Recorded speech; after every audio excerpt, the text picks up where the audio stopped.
আগে 18 বছর আগে গ্রামে গঞ্জে বাবা মারা ভাবতো কি টাকা পয়সা কোথায় আসবে পড়াশোনা করার জন্য, তার আগে বিয়ে দিয়ে দেওয়া হতো। আমাদের নেত্রী, আমাদের সরকার কন্যাশ্রীর মতন প্রকল্প নিয়ে এলো, যাতে প্রত্যেকটা মেয়ে যতক্ষণ না তিনি চান সে জোর করে কেউ ওকে বিয়ে দিতে পারবে না। সে কন্যাশ্রীর মতন প্রকল্প আছে যে ওর পড়াশোনাটা সুনিশ্চিত করছে। তাহলে ভোটটা কাকে যাওয়া উচিত? কে করেছে তাকে?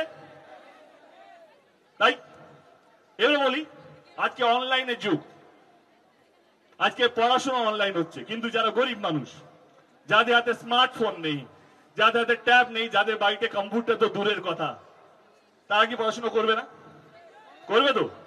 সেইখানেও আমাদের দল, আমাদের নেত্রী, আমাদের সরকার, রাজ্য সরকার এক পায়ে গিয়ে স্বপ্ন প্রকল্প নিয়ে এসছে। 10,000 টাকা করে ট্যাব কেনার জন্য টাকা দেওয়া হয়, যাতে গরিবের ছেলে মেয়েরাও একটা ফোন কিনে অনলাইনে পড়াশুনো করতে পারে। তাহলে ভোটটা কাকে যাবে? আমি এত রাজনীতি বুঝি না, আমি এটুকু বুঝি যে মানুষকে নিয়ে ভাববে, যে আপনাদের পরিবারকে নিয়ে ভাববে, তাকে তো ভোটটা দেওয়া উচিত। আগে এই গরমে, আবার স্টুডেন্টদের নিয়ে বলছি, এই গরমে কিছু বছর আগে অব্দি ছেলে মেয়েরা পায়ে হেঁটে স্কুলে যেত। আমাদের সরকার সুনিশ্চিত করেছে প্রত্যেকটা ছাত্র ছাত্রী তারা সাইকেল নিয়ে বা স্কুলে যাবে সবুজ সাথীর মাধ্যমে। তাহলে ভোটটা কোথায় যাবে? যে বাচ্চাদেরকে নিয়ে ভাবে, যে স্টুডেন্টদেরকে নিয়ে ভাবে।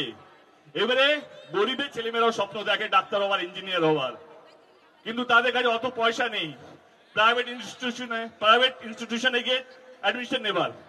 সেইখানেও আমাদের নেত্রী এক পা এগিয়ে স্টুডেন্ট ক্রেডিট কার্ড বার করা হয়েছে, যাতে ছেলে মেয়েরা যারা সত্যি খুব পড়াশোনায় ভালো, যারা অর্থ নেই স্বপ্নটা সত্যি করার জন্য, তাদের পাশেও আমাদের নেত্রী আছে, আমাদের সরকার আছে স্টুডেন্ট ক্রেডিট কার্ডের মাধ্যমে। তাহলে আপনারা বলুন ভোটটা কাকে দেবে?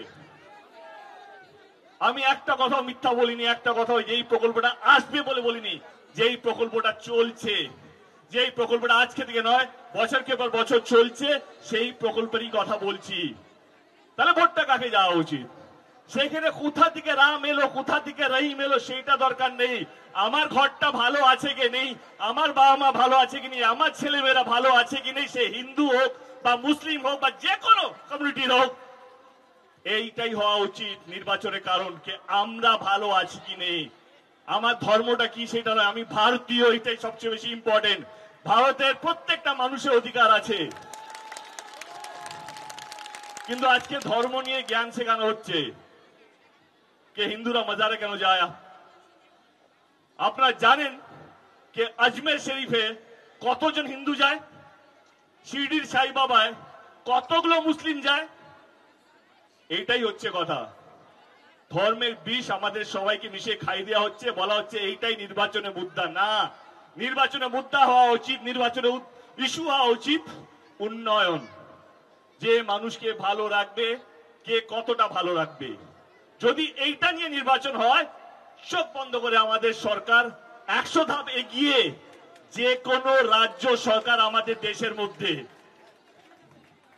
এবারে কথা দিয়ে কথা রাখা, আমরা কেন্দ্র সরকারকে 10 বছর ধরে দেখছি, ভোটের আগে, আমি আবার উচ্চ বাচ্চ বলছি না, কাউকে ছোট বড় করছে না, যেইগুলো তারাই বলেছে সেই কথাগুলি আপনাদের সামনে রাখবো।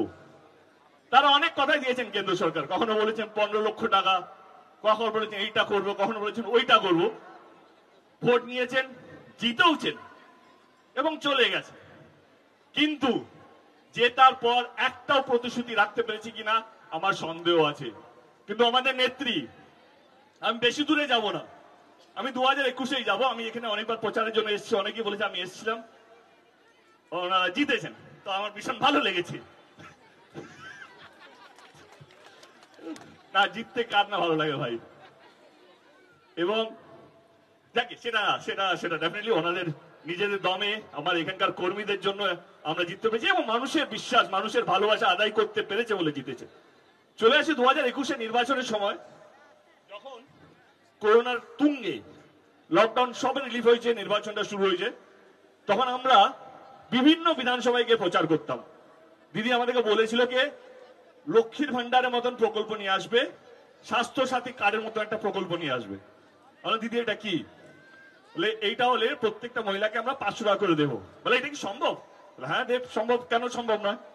2021-এ নির্বাচন হলো, আমরা 215টা সিট নিয়ে জিতেছি। মানে প্রথমবার বাংলায় তৃণমূল কংগ্রেস 200 পার করেছিল, শুধুমাত্র আপনাদের জন্য, আপনাদের ভালোবাসার জন্য, এবং আপনারা বিশ্বাস করেছেন বলে। 215টা সিট যে কোনো সরকারের জন্য চোখ বন্ধ করে 3 বছরের হানিমুন পিরিয়ড, কিছু না কাজ না করলেও চলে। কিন্তু না, আমাদের সরকার, আমাদের নেত্রী জিতার 3 মাসের মধ্যে লক্ষ্মীর ভান্ডার প্রকল্পটা বাস্তবিক করেছে। এবারে কার কথাটা আপনারা বিশ্বাস করবেন? বিশ্বাসই তো নির্বাচন কিসের? নির্বাচন তো কে কাকে বেশি বিশ্বাস করবে, আর কিছু না। আপনি আমার কথা বিশ্বাস করছেন, এইটাই নির্বাচন। আপনি আমার কথা বিশ্বাস করছেন না, দরকার নেই।